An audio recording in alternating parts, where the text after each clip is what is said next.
இன்றே டவுன்லோட் செய்து உங்கள் ஃபேவரட் ஷோக்களை என்ஜாய் பண்ணுங்க. இந்த வீட்ல நடக்கிற கொடுமை பாத்தியா? பெத்த பொண்ணு படிச்சு வாங்கின மார்க் ஷீட்டை அப்பனே கொளுத்து சொல்றாரு. இதெல்லாம் எங்கேயாச்சும் நடக்குமா? ஏய், இப்படிப்பட்ட பிரச்சனைன்னு அவங்க கோவப்பட தானே செய்வாங்க. அவங்க தான் படிக்க வேணாம்னு சொன்னாங்கல்ல, அப்புறம் எதுக்கு அந்த பொண்ணு அங்க போச்சு? என்ன மணி, நீ இப்படி பேசுற? இந்த வீட்டுக்கு வந்ததுக்கு அப்புறம் எல்லாருமே மனசாட்சியை கழட்டி வச்சிருவீங்களா? ச்சே. டேய் கிருவா, என்னடா அது? விடுறா, அதான் ரொம்ப கெஞ்சுறாங்கல்ல. நீங்க இதுல தலையிடாதீங்க. நான் ஏற்கனவே சொல்லியிருக்கிறதுல வராதீங்க. அப்படி இருக்கிறது தான் உங்களுக்கு நல்லது. தயவு செஞ்சு நான் சொல்றதை கொஞ்சம் கேளுங்க. இதுக்கப்புறம் நான் சித்ரா கிட்ட எதுவும் சொல்ல மாட்டேன். ப்ளீஸ், நான் சொல்றதை கொஞ்சம் கேளுங்க. அப்பா, நீங்க என்ன சொன்னாலும் நான் கேக்குறேன்ப்பா.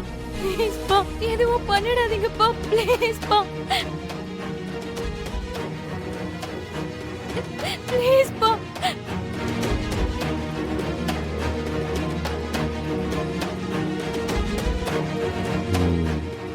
சரி, நீங்க ரெண்டு பேரும் ரொம்ப கெஞ்சுறீங்க. உங்களை பார்த்தாலும் ரொம்ப பரிதாபமாக தான் இருக்கு. என்ன ஒன்று பண்ணலாமா? இந்த புக்கையும் சர்டிஃபிகேட்டையும் நான் எரிக்காம விடணும். உங்க ரெண்டு பேருக்கு அதானே வேணும்? சொல்லுமா, தானே? ஆமாப்பா, ஆமா ஆமா. நீங்க அதுக்காக என்ன சொன்னாலும் நான் செய்யறேன். தயவு செஞ்சு சித்ராவோட சர்டிபிகேட்டையும் புக்கையும் எதுவும் பண்ணிடாதீங்க. அது சாமி மாதிரி. ப்ளீஸ் தயவு செஞ்சு அதை குளித்திராதீங்க. அப்ப இதை நான் கொளுத்தாம இருக்கணும்னா நான் என்ன சொன்னாலும் கேட்பேன், அப்படிதானே? அப்ப ஒண்ணு பண்ணலாம். அதோ அந்த சம்ப் இருக்குல்ல, அதுல எப்போதும் மோட்டர் போட்டு தான் காலைல தண்ணி ஏத்துவோம். இப்போ தண்ணி இல்லாம காலியா தான் இருக்கும். நீ என்ன பண்றனா, அந்த அடி பம்ப் இருக்குல்ல, அதுல அடிச்சு ஒவ்வொரு குடமா எடுத்துட்டு போய் அந்த சம்பில் ஊற்றணும்.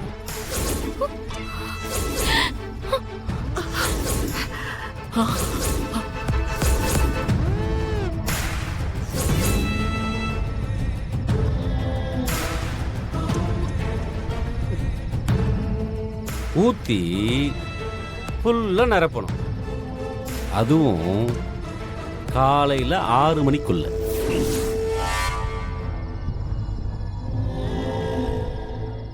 அப்படி நீ நிரப்பாம